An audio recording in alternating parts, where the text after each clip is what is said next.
Hello and welcome to this week's episode of Uncorked with Funny Wine Girl.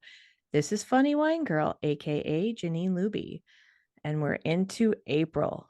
I can't believe it. I always say that we're rolling along, but April showers bring May flowers. I don't know with the weather anymore. What brings what, to be honest? It's really, we had the flowers popping out in March, which I love. So I'm excited to see what will happen with my garden this year. I'm really excited about that. But speaking of growth, this week we have my sponsor, actually. By the way, I hope you've been enjoying those sponsorship shout outs for Emily Hickox of Budget Through Life. I am super excited to be collaborating with her and to be helping in any way I can because financial literacy is so important. Personal finance is so important. It impacts us so much and we worry about it a lot. I know I do. I certainly do. But I will tell you honestly, sponsorship aside, Emily and Megan, you heard from Megan, Joy World Wealth Partners, a few months back.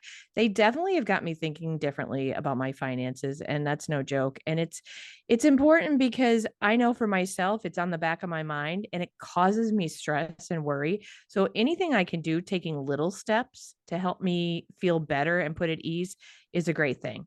So I'm excited for our conversation today because we're going to talk about financial literacy, but also financial abuse, financial exploitation. And we'll get into maybe some things you want to consider to help protect your parents and other tips that I know will be useful to all of us as we go through life. So without further ado, I'd like to welcome Emily Hickox today. Hello, Emily. Hi, Janine. How are you? I'm doing well. I'm doing well. I know we spoke a little bit before I hit the record button. I mean, honestly, I say this a lot to a lot of my guests. I could talk because I like to talk, so we could talk a lot. But I feel like what you do and what you talk about, budgeting, credit, debt, it truly does impact all of us. So I just think it's so important that we have these conversations. And excuse me, before we like really dive in, what I started talking to you about before I hit the record button, and this is kind of like my pet peeve of the day, so I want to air it. Like I think it goes in line with what you want us to get to the point where it's more normal to talk about money because there's been this stigma and I just find it interesting and I'm going to use this term mockingly because I'm not a big fan of buzzwords, the whole woke culture and everything. We're talking about a lot of different things that we need to be talking about in different populations or whatever and everything, and respect and giving space for everyone. But I have to say that I don't feel like we're doing that when it comes to finances. I won't name a name because I don't want people to think like I think this person has a great podcast. So I won't name the person because this is just one little bad thing. I love his podcast, but he had this ad the other day I listened to about oh, so guys, remember to pay off your debt every month or your credit card bill every month. Well, I will tell you, I freely had said I have debt and I can't pay it off every month. So that's not a realistic option. And then these other celebrities we listen to who will endorse these products that are just simply not affordable, or they'll talk about, their latest trip to Ireland and to England and to Paris and here. I don't know about you, Emily, but I don't live that way. And I'm not saying I'm a child and I sit down and cry because I go, I don't have what they have, but I just feel like they don't leave space for consideration for we don't all have the same means. So now I'll shut up and I'll go to you. Well, you're absolutely right, and I did enjoy our brief conversation about that, and feel like that could be probably a whole episode for us to dive into one day. But there isn't equal space out there, and as I've gotten into the financial literacy space, I have learned that as you mentioned when we were talking earlier, that's such a broad term, and there's so much that goes into that. And when we talk about financial literacy and education and what we're doing with our budget and credit and debt, the answers are different for every single person. And that could be based on many factors. It's certainly driven by gender, by age, life experience, cultural background, and upbringing. There are so many things that drive the money decisions that we make and that we're going to continue to make. There are certainly decisions that we make, especially debt and credit wise, that are so ingrained in our generational history that the goal should not be to rewrite that. We don't want to erase what happened in our upbringing and in our current life experience, but how do we just bend that a bit? How do we learn as we go and make little tweaks along the way? So there's really no one size fits all. And it is certainly frustrating. I know it was frustrating for me as a young woman coming into the workforce to learn of all these different opportunities that perhaps you could have taken advantage of, except if you plan to have children one day and everything that comes along with that. So there were different choices I had to make that maybe my male counterparts didn't have to make. So there's also this I don't want to say problem. I'm not finding the right word right now, but you see what's loudest, right? So you see on social media who is being the loudest, who's getting out there the most. And one of my struggles is I feel like perhaps I've a little aged out of the real social media trends and ability to keep up with that. I had my younger brother say to me, why aren't you like this girl on Instagram? And I said, well, she seems great. She also seems to not have any, dependents and household to take care of. But you know, when the voices of the people in different demographics, different life stages are not being heard and they're not getting out there, then you don't see yourself. Not everyone can see themselves in there. I think that's why it's so important that we lift up the voices of people different from us, people that have had those experiences and understand that we're not going to be all able to afford that grand trip, and maybe we will one day, but other things have to take priority. So I do agree; it's really hard to find that space for everybody. And I always think in my mind, if I can make space for at least women like me, and hopefully broader, hopefully more, then I'm doing something worthwhile. Yeah, and that's great. It's great for us all to think more like that. And to your point about the social media, if you've aged out, then I don't know where the hell I am because I'm 10 years older than you. But it's interesting because I saw a post from Ryan Lucky, and we know Ryan Lucky from Northeast PA. Here he is, Ryan Lucky Media. He puts tips out there on social media. Yeah, this was on LinkedIn. And it was interesting because, and I'm not bashing his post, but I'm bashing more, I should say, I'm raising an eyebrow. I won't say the word bash because that sounds so aggressive. Yes, I need to get to a rage room. Do those still exist? No, like it made me raise an eyebrow because it's how the culture is. But his point is well taken, and he's accurate about getting people's attention, and with these videos and how you have to get their attention in. I think it's like the first second or two or whatever, and like using lighting. He mentioned having bright lights, doing different angle cuts with the camera, but he also said the words, right? So the first maybe four words, like you don't want to miss out, or that's where unfortunately, and I saw it, and of course had a conversation with myself as I often do, where I'm like, okay, I'm just going to dig a hole and go into it now because I get a little concerned for the future, like, and we'll get back to, and I don't mean to get off track, but like how you can get your message out and how people will listen. It is challenging because what I find, and we've talked before about, I've seen it on your YouTube channel, actually, your budget through life, where you were kind of answering or addressing a hot topic on TikTok, right? Yeah. So it's great. It's unfortunate. I will say unfortunate, and I truly believe it's unfortunate that we have a culture now where it's all about attention grabber, right? A lot of it, not all, is attention grabbing. And it's not necessarily good content. So when I saw Ryan's thing today, I said, yeah, that's true. But what happens? Like, I personally don't want to just do that because what if I do put like four words out there like you'll be shocked when, oh no, what happened, and then they go and it's like, no, you have to actually be someone who wants to learn, who wants to listen and sit down or keep walking and listen to the podcast. You can't just be salacious. I think unfortunately we have so much content that's salacious. It's hard to cut through the noise, but then to get people to actually listen to what you're saying and the great information that you're putting out there for people to learn from.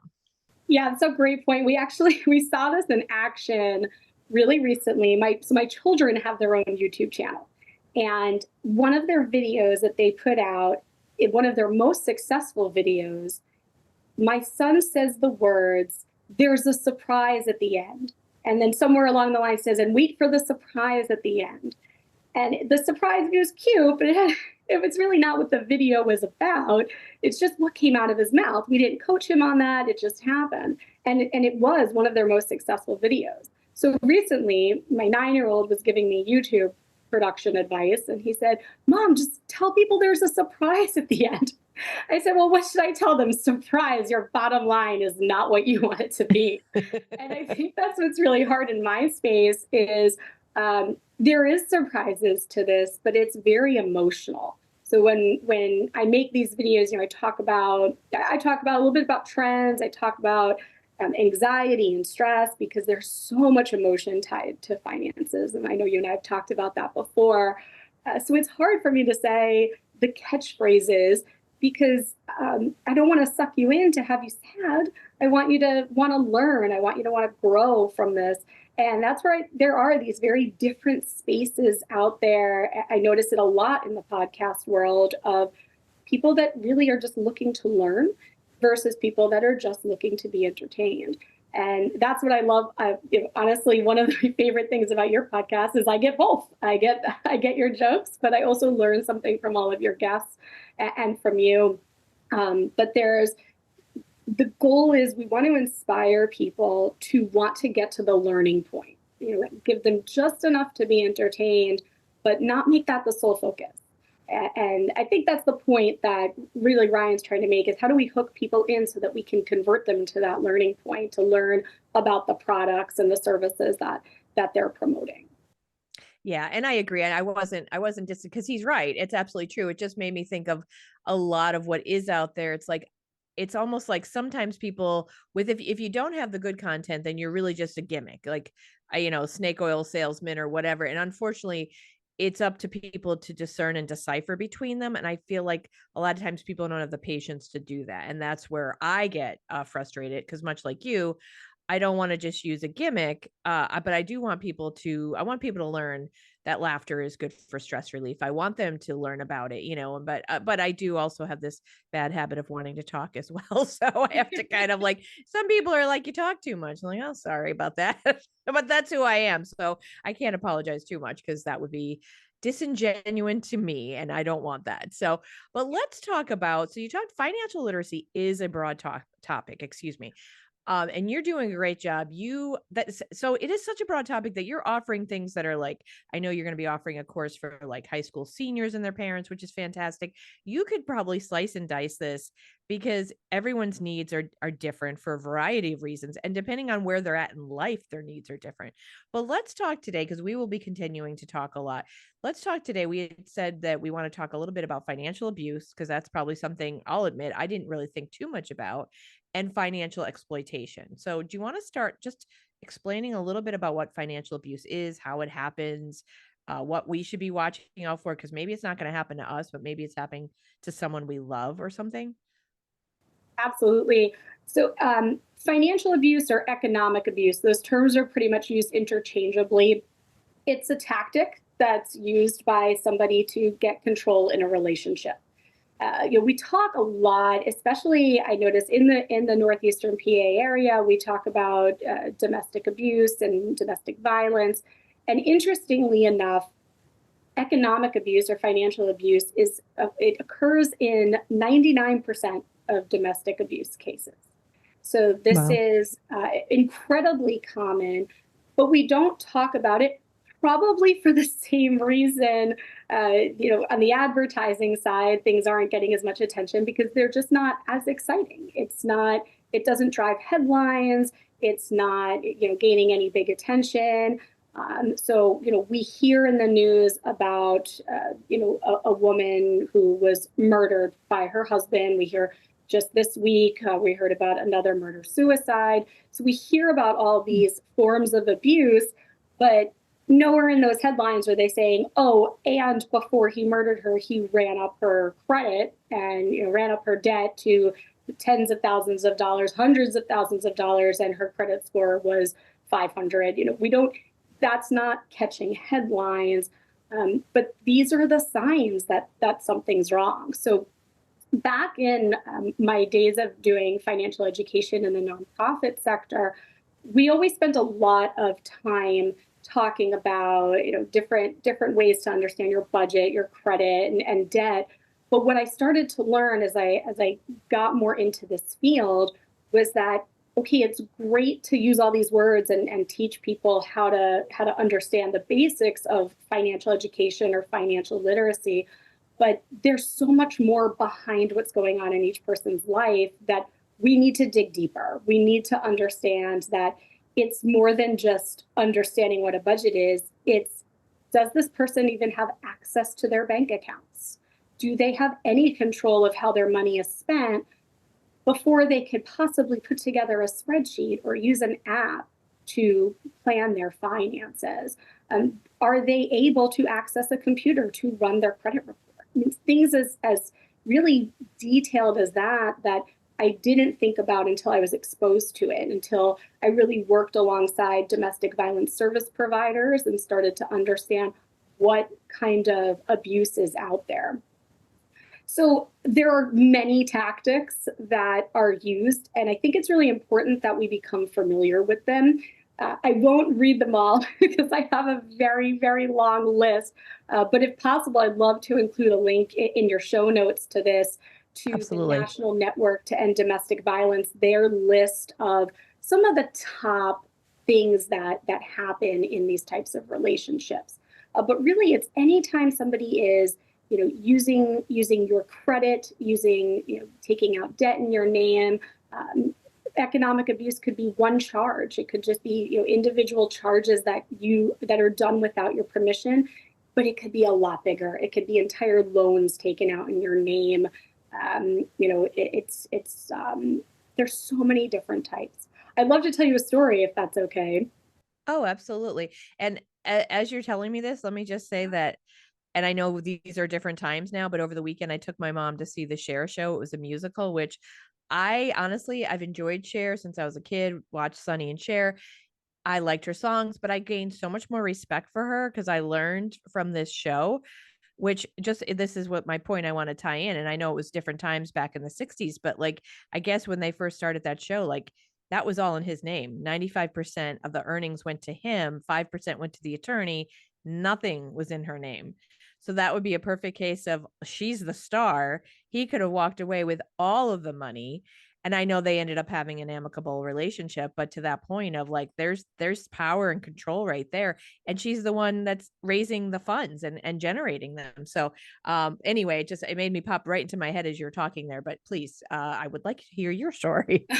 Well, that's a fantastic example, and that's an example of, at this really, big money level too. I mean, we're not talking regular paychecks for the rest of us. We're talking really big dollars, and this is certainly happening. We see it. I think in the news we've heard over the years of child stars coming out and talking about how their parents abused their funds over the years, how money wasn't properly put in trusts in their name, how they did run up their debt, under their names. So these things are really common. We see it too in mainstream television. I watched this show, and I'm sure many of your listeners do. I think it's called Ginny in Georgia. I haven't watched it in a while. A new season hasn't come out yet, so I'm forgetting if it's the other way around. But in Ginny in Georgia, in that show, the main character is taking out credit cards in her children's name under their social security cards. And some people watch that and they're probably just thinking, oh, she's such a mean mom. But I'm thinking of all the identity theft laws, and I'm thinking of all the economic abuse that's happening there. I'm thinking about what's going to happen to those children in the future. And I know they're not real children, but they will never be able to buy a house. I'll put it that way. I mean, that's how serious this is. When you abuse somebody's credit, you really are you're really ruining their lives. You're really changing what they're going to be able to do in the future. But so we can think about it on that big level, because it is eye catching, and it does bring the issue to the forefront, and that's terrible for those people, but certainly good for the rest of us that need to hear about it. But even at the really low level of individual interactions, I remember years ago I was just starting to get into this industry. I was getting my first certification in financial education, and I had a friend call me, and she was absolutely hysterical. and I couldn't even understand what she was saying on the phone. So I finally got her to calm down enough to tell me that a friend of hers, who I did not know and still do not know, a friend of hers had called her saying that she was now homeless. And she went from having a very, what she thought stable, healthy life. Her and her husband made a very nice salary. They lived in a wonderful home in a great neighborhood. They had children that were enrolled in a great school, and everything seemed absolutely fine in their life. And from the outside, they were very active in their church. They were just wonderful people. And so again, from the outside, everything looked great. Come to find out, the wife, what she didn't know was that her husband was gambling everything away, and he had a gambling addiction. So this is where like a little bit of the addiction world comes into this and how that plays a role in our finances. And he had taken out loans in her name. He had, racked up a lot of debt on her social security number, on her credit. And eventually he did lose the house. He lost everything and absolutely ruined her credit. So, she wasn't able to rebuild. It was going to take her years. She knew enough about the finance world to know it was going to take her absolutely years. Her children would be grown before she was really pulled out of this. It did end in a divorce. I was very sad. And why my girlfriend was so hysterical was she was, of course, sad for her friend, but she realized that that could be her. That's what had her so upset, was when I could get her to calm down and tell me what was going on. She said, Emily, I need your help because this could be me. She has a wonderful life, and she does have an absolutely wonderful husband, and him and I love to talk finances, but she realized that she was not involved in the banking of the house. She didn't have access to the accounts, and for her it wasn't any form of abuse. It was like just a lack of understanding, a lack of knowing what to ask for. And she was in a position where it was very easy for her to fall victim. And while all of this was happening, my husband's sitting here kind of listening in the background, and I see him start to like change color a little bit. So I get off the phone with her, and I had told her, don't worry, we're going to talk, tell you some questions you need to ask your husband to feel better. And they certainly got well beyond that point even. But I turned to my husband and I said, what's going on with you? And he said, well, I just realized that could happen to me too. He's like, you're the budget girl, you do all the things. And we had like a little bit of a laugh about it, but then I said, don't worry, we'll fix that. And we did. I added him to bank accounts he wasn't on prior to that. I made sure he knew how to access everything on his phone. He still doesn't. I still do all the things, but he knows it's there if he needs it. So just little things like that we don't think about, that if we don't have access to it and we don't know what to look for, we could be taken advantage of. Absolutely. And I think I'm going to guess, because I've seen it in my own household with my parents, that's probably pretty common, where it's not, I mean, usually one person does this more, the other person does this more, where, in my parents' household, my father has written out the checks, and he's, did the grocery shopping. He wrote out the checks for the bills and all that. And again, they have no problem. But that's my mom deferred to my dad. And now she's getting a little more involved, especially as he's getting older. But like, I'm sure that's pretty common in a lot of households where one person will handle it. But and to your point about your story, and it's like, we can all, from the outside looking into someone else, you never know what's going on truly in a relationship. And even if it does look fantastic, I think it's probably good advice to tell. I mean, yes, tell men as well, because it can happen to them. But I think statistics would probably support that it happens more to women, that they lose power and lose a lot, because if they're not in on the decision making, or if it is an outright situation of abuse where the person is deliberately being, controlling or abusive. So I would, like, to your point, encouraging, asking those questions. I would encourage every woman. It's not about how much you have, because we're not all rich. Trust me, I'm not either. But in learning, like, from people like you, Emily, and understanding what it is they do need to know, and the little simple things they can do so that they can protect themselves. Yeah, absolutely. And there's this form of debt that I want to mention called coerced debt. And it's when somebody, an abusive partner, takes out debt in your name with or without your knowledge. So in some cases it could, and in many cases it's without you knowing. They have access to your information, they're able to take out debt in your name. It obviously affects your credit and your long-term financial health. But then there's also a lot of cases where it's forced. So it's done with threats. So you know about it, you know that this is happening, but they're threatening you with different tactics. And you might be the one who actually went and got the debt out. And maybe you did realize you were being abused in the process, but in many cases maybe you didn't. And that's where like this education is really important. I've had a lot of those moments where I'm talking to somebody and I see the eyes change, I see something happen where they realize, oh, maybe that wasn't supposed to happen the way it did. Maybe I was taken advantage of. And unfortunately, it is very common. So it's hard to know. And being aware of it for yourself, for your friends, for your family, it's just important to know those signs. What's really interesting is as I've worked with people in the domestic violence service field, they've explained to me that as hard as all of this is, this idea of coerced debt is a form, can be a form of identity theft. And identity theft is now, prosecutable. So there's legal actions you can take against somebody that commits identity theft, which can be a lot easier than going after somebody for more traditional types of domestic abuse.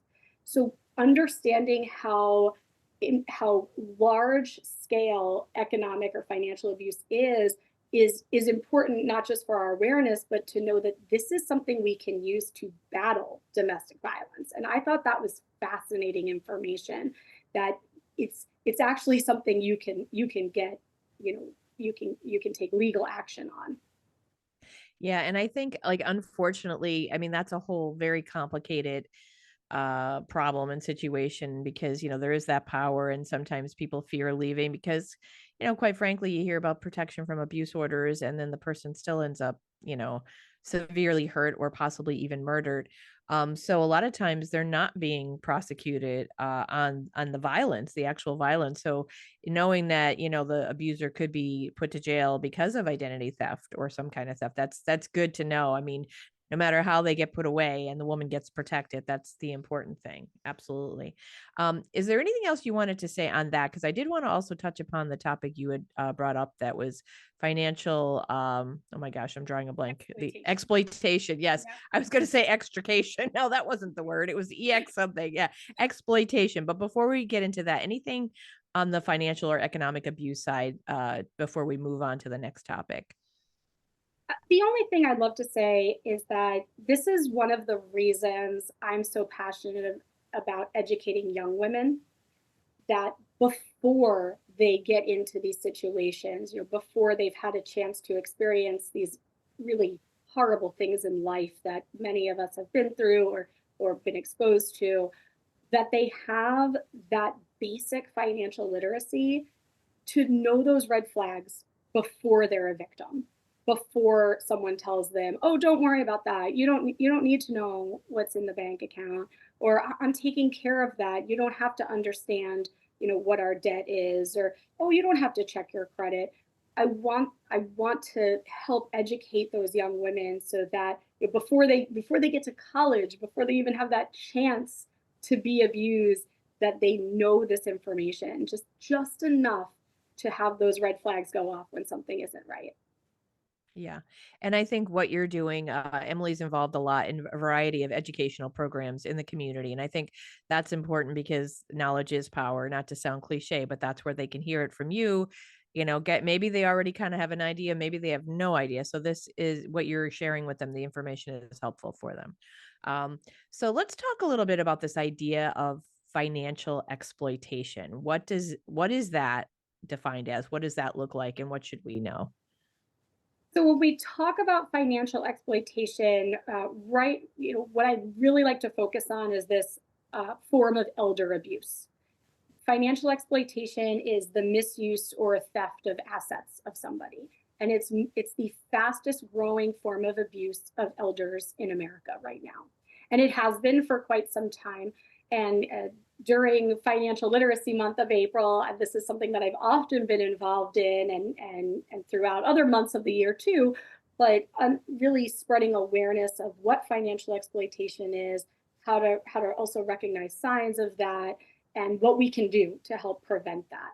I've written a lot of different articles on how to protect your parents, because that's the area, my demographic I'm generally speaking to. Our parents are getting to that point in life where they need a little more protection and they need somebody looking out for them. It's really interesting how financial exploitation has changed over the years. And unfortunately, the digital age has just made it, so dangerous, just so dangerous. Um, but what it is, the types of exploitation that occur are, any sort of unauthorized bank withdrawals. So somebody taking out money out of an older person's account without their authorization. Check fraud, that's very common. Misusing a credit card. So if you have children or other relatives that are co-signers on your credit card, or they just have access to your credit card because you're not protecting your property the way you should. And even to the point of theft of property when we're talking about maintaining assets like a home. But one of the most prevalent things right now is scams. I don't know if you've Mhm. heard of like the grandparent scam and the mail lottery scam. Those are two of the more popular ones. But grandparents are getting phone calls from people that Yep. sound just like their grandchildren at 2 o'clock in the morning saying that they need money. My aunt had this happen to her with one of Oh, her wow. children, not even grandchildren. This happened to her in recent years, where it sounded like one of her children was calling for help. They were away at college, and it wasn't that crazy of an idea that the phone call was coming in, and the situation that was presented really wasn't that far fetched. So they're making it harder and harder to discern what's real. Yeah. And And not that I want to take it to opportunity to badmouth AI, but I was reading something about that where it's like seriously. And again, I know there's good and bad to all technology. And it's again, it's not the technology. I guess it's how people are using it. There are people with bad intentions and there are people with good intentions that they could actually make the voice or even like an appearance. They could really get convincing, let's say, with these scams. yes, absolutely. The voice, the number that it's sent from, the way it's presented on the cell phone, there are so many ways that they're making it easy. We also have this like weird generational thing happening where, my generation, we lived a good chunk of our lives without this technology. I remember dial up, and I didn't have a cell phone until long after I started driving. Um, and then, we have our parents though who didn't grow up with any of it and had to learn it, really late, a lot later in life. And I know for me, learning what my children know, learning TikTok and YouTube and all the things that they're so proficient in, I know how hard that is for me. I really feel for my parents who lived an entire life, like such a big part of their life without this, and now are expected to use it all the time, and not only use it but be safe using it. So it's a really high expectation. I remember when my mother first got a job that required her to use a computer, and she was going to quit. I'm like, no, no, no, you're not going to quit. Like, we're going to work through this. It's going to be okay.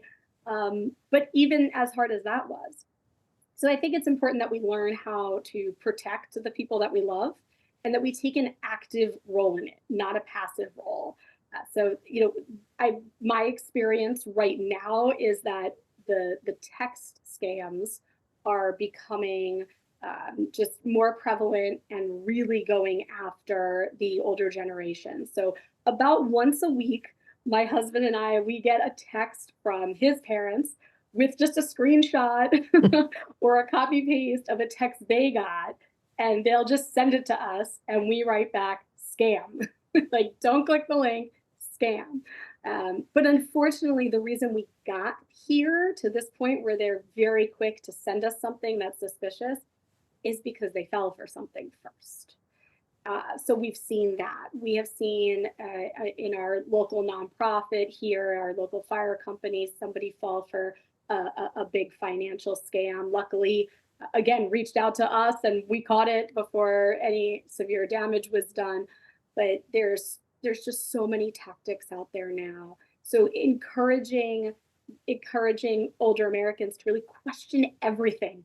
Take nothing at face value. If you get an email, don't click anything. And if you have any concerns of, why would this person be sending me this email or this doesn't make sense, reach out to somebody. So it's important to have those conversations. Like we say that to our parents often, like, just tell us what it says. I don't care what time of day it is. Call me and read it to me. And then I'll tell you if you should do anything with it. Yeah, and I'll be honest, they are getting very, very good at it because I mean, yes, I'm not young, but at the same time, I am smart enough to know how to use technology. And I've almost fallen for a couple things that, PayPal, this person, something about a payment. And I was like, I ended up calling the number and it was the scammer who wanted access to my ISP. And I was like, you know what? Let me call back the number that I have for PayPal. And suddenly they hung up. Or a number that popped up on my phone that was the number of Net Credit Union where I have my money. It was their number. And then they, that one I didn't fall for, but they said something. And I'm like, you know what? I'm going to call back. I'm going to call your office back. Of course, they hang up. But there have been many attempts. They're getting very aggressive with their attempts. And, to your point, now imagine the generation that did not grow up with this and they don't know and they are more trusting, I think, in many cases. So it is really important, to your point, that they hopefully, and this is where it gets tough, hopefully they have a child or grandchild who they can reach out to and say, does this look right? But I feel for the folks who don't, maybe they only have like a niece or nephew, that they don't really have someone that they can reach out to, because they can be taken advantage of at almost every corner, really. Absolutely. And I'm grateful for the organizations that are out there that do so much to spread awareness. Like even the Pennsylvania Department of Aging, they have great information on their website about how to protect yourself from financial exploitation. I know AAA does a lot of work, and AARP, all those organizations, they always do a little bit to help, especially AARP. But a lot of the avenues they're using to get this information out there are digital. So you kind I of was thinking that as you're talking, they're almost forcing them to go on there and they can't all do that. right, right. And once they're on there, there's so many other challenges that they're facing. My mom recently moved in with her father, who's almost 94. And man, I feel like part of her job there is just babysitting his computer use because he's on there all the day long. He thinks the computer is fantastic. It's his favorite toy, but he doesn't realize how dangerous some things are. And she's really had to help him understand that, which usually involves calling me to, help along the way. And that's great. That's fine. But you're right. There's so much out there that needs to be done. I'm grateful for local organizations that do get out into senior centers and help spread these messages. But the bigger organizations like the Federal Trade Commission, they do so much publicizing about scams, and that's wonderful. But again, it's got to reach the right people. Uh, so knowing where to direct people to go is important, finding different ways to get the information into the community. I remember when I first joined some financial exploitation campaigns and we were doing mailings. I was like, why are we doing this? Why are we doing mailings? And we were working with Meals on Wheels. Like, this makes no sense. Like, the information's on the internet. And then I learned, I got schooled a bit. I learned that, well, the people that need this information are not on the internet, nor should they be in this capacity. So it's great that there's other ways of getting it out there.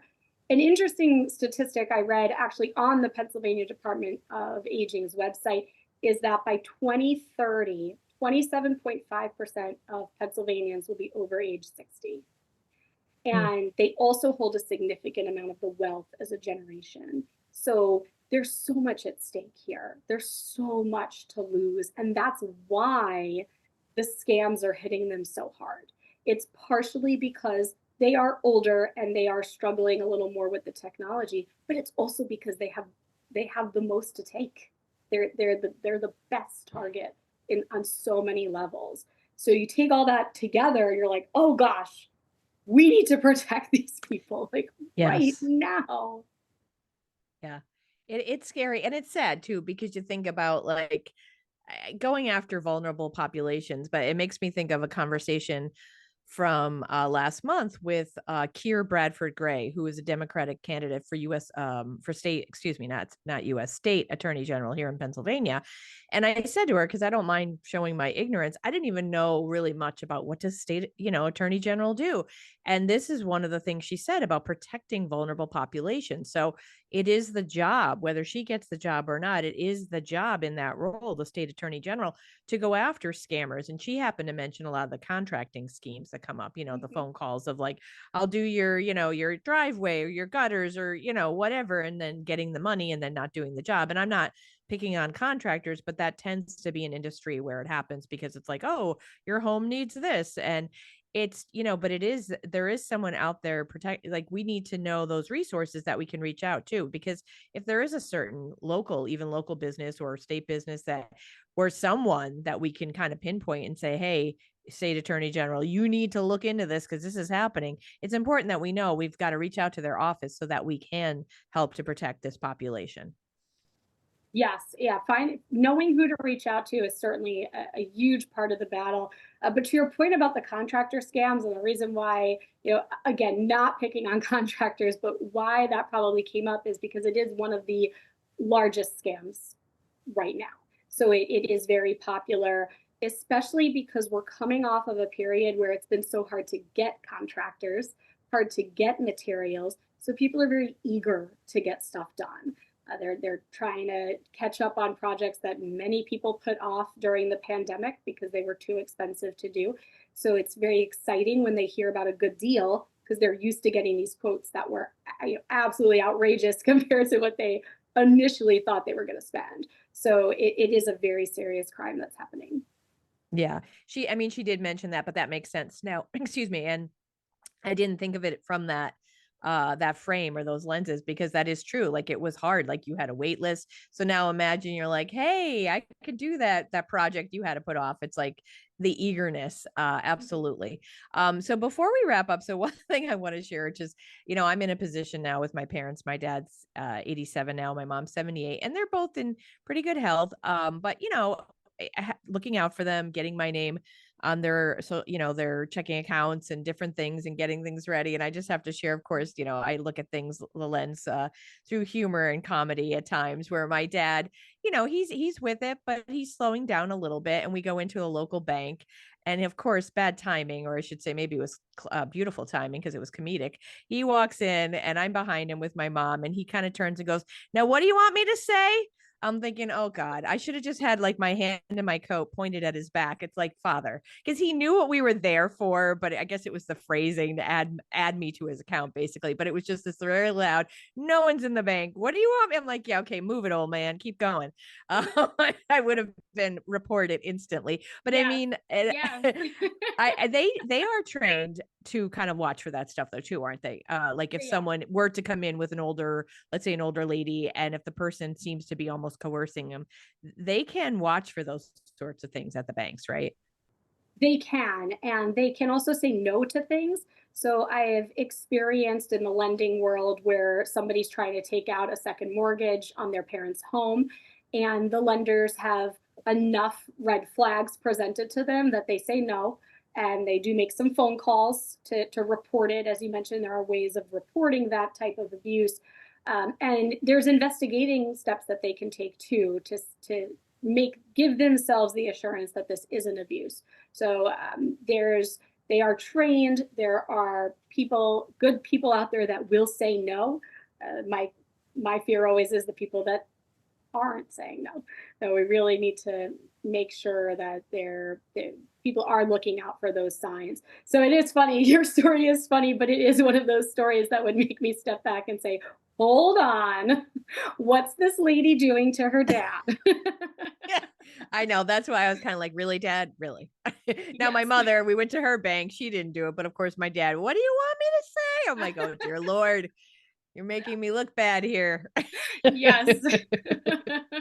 Well, is there anything in closing? And I will tell everyone, make sure you check out Budget Through Life is on Instagram, but also on YouTube, so that if you want more of these kind of tips and information, Emily is presenting them. And I will definitely put in the show notes what we referenced earlier for the signs of economic or financial abuse, and other valuable links that Emily wants me to share. I will definitely put those in the show notes so that you can check them out. But in closing, Emily, is there any like final thoughts that you like, whether it's a resource or something that you'd want to share with them? I will just share that unfortunately, you have to be really skeptical of pretty much anything that involves your finances, especially things that were not your idea, things that you did not initiate, and that are either happening to you or around you. So whether it's somebody is encouraging you or forcing you to take out debt, or someone, an older person in your life is considering something like a reverse mortgage, just make sure that you are pushing yourself enough and pushing other people enough to know, where is this coming from? Does this make sense? What are the long-term consequences of it? And then honestly, harder questions like, is this a legitimate business I'm about to work with? Those are harder things to discern. And we all know how easy it is to fake reviews of a company online. Just seek out as much trusted resource as you can. I always recommend that people scan the Consumer Financial Protection Bureau, the Federal Trade Commission, that you're just understanding what those scams are out there. Check out the National Network to End Domestic Violence for their list of signs of economic abuse and types of economic abuse. Just becoming familiar with those things, it might take you 20 minutes and could save you hundreds of thousands of dollars of debt in your life. And it's worth the 20 minutes. Yeah. And I think that's a lesson for all of us, whether it's what we spoke about today, economic abuse, exploitation, or anything in life. The key is, don't just take the first thing that you see as far as information goes. Take the time to learn, especially if it's something that's going to impact your life in a serious way, which we know finances, it definitely does. So I want to thank you so much, Emily, for your time today. As always, I know that we could talk for hours and hours, and there's so many different ways that we could talk about finance, personal finance, because it's different for, as we said, for every group. And not everyone's in the same place in life. Not everyone has the same assets. Not everyone's had the same knowledge. So this is something I would just encourage my listeners, look into something that how it affects you and where you're at in life and your loved ones. Obviously, if you have senior parents, protect them. Or if you have a friend, or if it's you that, the person in their life seems to be a little controlling and you're seeing some signs, help them out. See if you can get them to seek out some help or education, because it is important to help protect us all. So I want to thank you so much again for your time, Emily. Thank you. So glad to be here as always.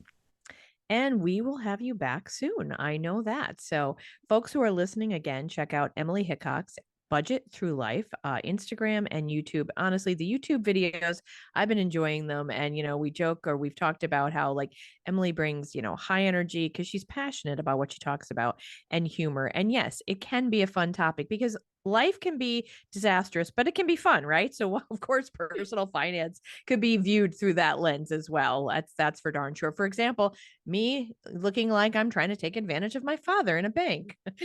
Maybe not comical for someone else seeing it, but I of course got, and of course we had laughs for the rest of the day with that, as I was saying to my father, really, really, you had to do that. Okay.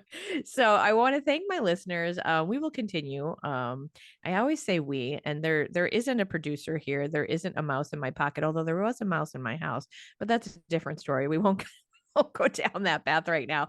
But I thank you, as always, for listening. And there will continue to be fantastic women every week. I've got great episodes lined up, and I just hope that you're open to hearing what these women have to say, to inform, to inspire, motivate, and a little bit of entertainment, right? That's what we could all use. So Thank you again for tuning in. And as I always say, I appreciate you from the bottom of my heart and the bottom of my wine glass.